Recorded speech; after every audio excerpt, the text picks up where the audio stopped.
Hey guys, Craig here again. So here's the final update on the pantsir. As you can see, I've now kind of added the smoke effects to the guns. I've also got the tracer effect going on. I can't think of a better way to do it.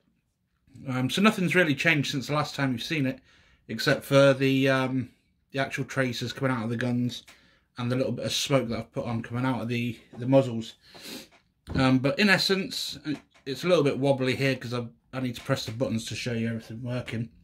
But basically everything works now. So if we open up the sides, so if you remember, open this door, we've got the on-off switch. So we can turn that on, and that basically allows the rear radar to work.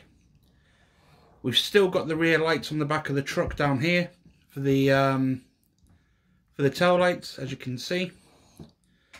We've also got the little spotlight on the roof working, and we've got the headlights and the side lights on the front of the truck.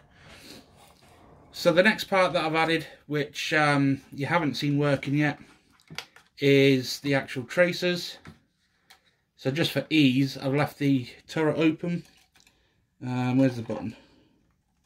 There is a button in here. So there's a couple of buttons that you've got to press, but in essence, once they're on, we just put that down there.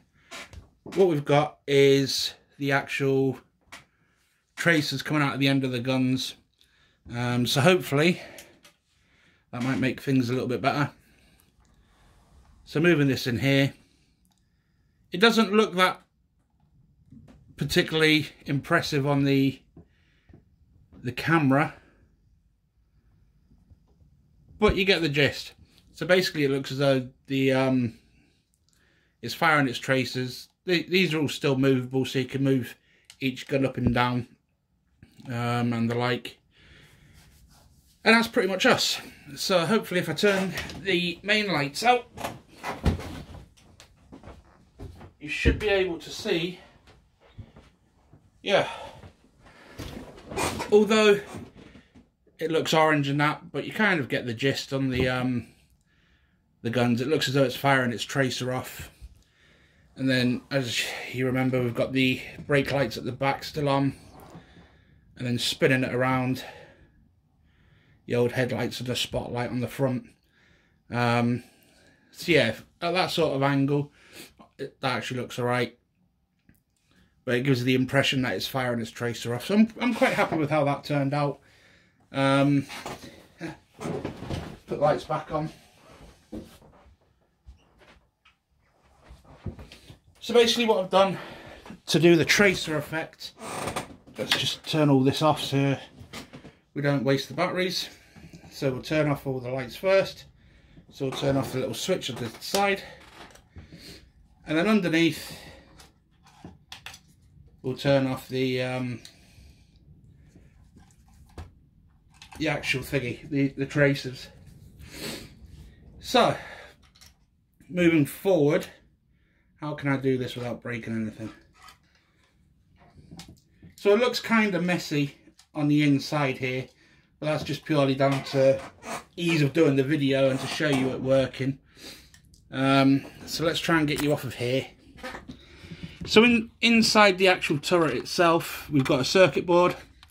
As you can see, the on-off button's there. So you press that and you get different lighting effects on. You can't really see it flashing, but you get different lighting effects. So you get a steady on, off, single flash, fast flash, and that's on both. And that runs off of 2025 battery. This is really hard to do on thingy on one hand. So it runs off of a 2025 battery. Everything's all glued up. It's not very neat because I'm the only one that's going to see it. No one else is going to see it. It's certainly not going to be sold or anything, so that don't bother me. And the batteries aren't going to be in it anyway. It's only going to be for show. But also in there we've got the motor, as you remember. You've seen all that, how that's done. We've also got the second board in there. You can see the top hat sticking up there. Let's just put that down. So there's the other top hat. So when you press that, the little LED comes on and it shows you the firing mode that it's on. Just here on the inside we've got the 9-volt battery, but it all does fit in that hole. Once everything's in, as you saw, the turret was sat down neatly on top, and it's just a case of locking it in with the pins. You can actually rotate the turret each way you want to go, and the guns still go up and down, and the radar still spins regardless of where the turret's facing. That's pretty much us. So if I just stick up here, what I'll do is, because I don't need the batteries in now, I'll take the batteries out and then I'll show you the turret on so you can see everything fits. Well, you know it fits anyway because you've seen it all fit together. So there's the 2025 batteries. Getting the 9-volt battery in and out is a little bit awkward because there's very, very limited room in there. But it does come in and out. Pop the battery off. So it runs on pretty much all of that. And it's just tucking everything away. And that is us. So, like I said, it looks a little bit scruffy with the old electronics, but I'm limited to the room in this tiny little gap anyway, so there's got to be a little bit of a compromise. Turret locks on, and there you go, that's the turret locked on. Guns still go up and down, move in and out and all that good stuff. Need to doctor that a little bit because it's popped off the bracket. I just need a little bit of super glue on that, but in essence that's where I've just had it. The turret's on, so as you can see the turret is actually locked into the truck. So yeah, so that's pretty much the final reveal of the pantsir then. I'm not doing anything else to it now. It's pretty much done and it's going to stay like this. I'm not going to do a little diorama or anything for it, there's no need.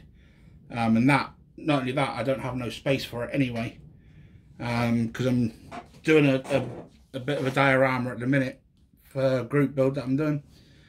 But yeah, that's how it's going to stay. And if anyone wants to see it working, it's just popping the batteries in and that's it done. Nothing else to say on the matter really. If you've got any comments sorry, if you've got any comments, fire away. If I can answer your questions, I certainly will do. If you want to know anything about the kit again, just ask away. Anything that you can think of that would make this better, or if you've got a different suggestion to do the traces, by all means throw it in the comment section and let me have a look. With regards to the traces, the only thing I'll say is to get the gaps I've used silver tape, what you would use for electric stuff. This stuff, I use that as the separators. That's the only thing that puts me off with it really. Is just basically I can't think of any other way of getting the spaces together without, well, it couldn't even do it because the top bit is like a fibre optic cable. It's those LED lace things, so that whole thing lights, and then underneath is the rod from Green Stuff World, the acrylic red rod. So there's no way of being able to put anything in between unless I painted them black to maybe dull it down a little bit. But that's the only thing I could think of, is maybe paint the silver bits black. So it's not so obvious. But either way, that's my only thing that I don't really like about this whole thing here, is the silver tape. But if anyone's got any suggestions how I could improve that, fire away. But that's us for the final reveal of the old pantsir. The project I'm doing at the minute is a diorama for War Thunder. I'm building a little scene, just a quick show and tell. I'm basically doing the hangar out of War Thunder. So I'm just waiting for grass and that to turn up, and some tools, some German tools to go all over here. And I've done the Leo 2A5 and it's painted exactly how it is in the game. So this camo is exactly how my tank is in the game. But in essence, it's going to be the hangar scene from War Thunder the game. It's going to go in like a wooden frame. And we're in the game at the bottom where you can choose your tank and all that. That's going to go around the side of the frame. And I'm basically trying to make a screenshot real life is what I'm doing here. So that's pretty much where I'm at with that. So that's taken up what little space I've got left with dioramas. And that's pretty much me, guys. So thanks for your time. Any questions, again, like I said, just fire away. And I'm waffling on, so I'll speak to you later. Enjoy your evening, day, morning, afternoon, whatever it is, wherever you are. And I'll speak to you again shortly.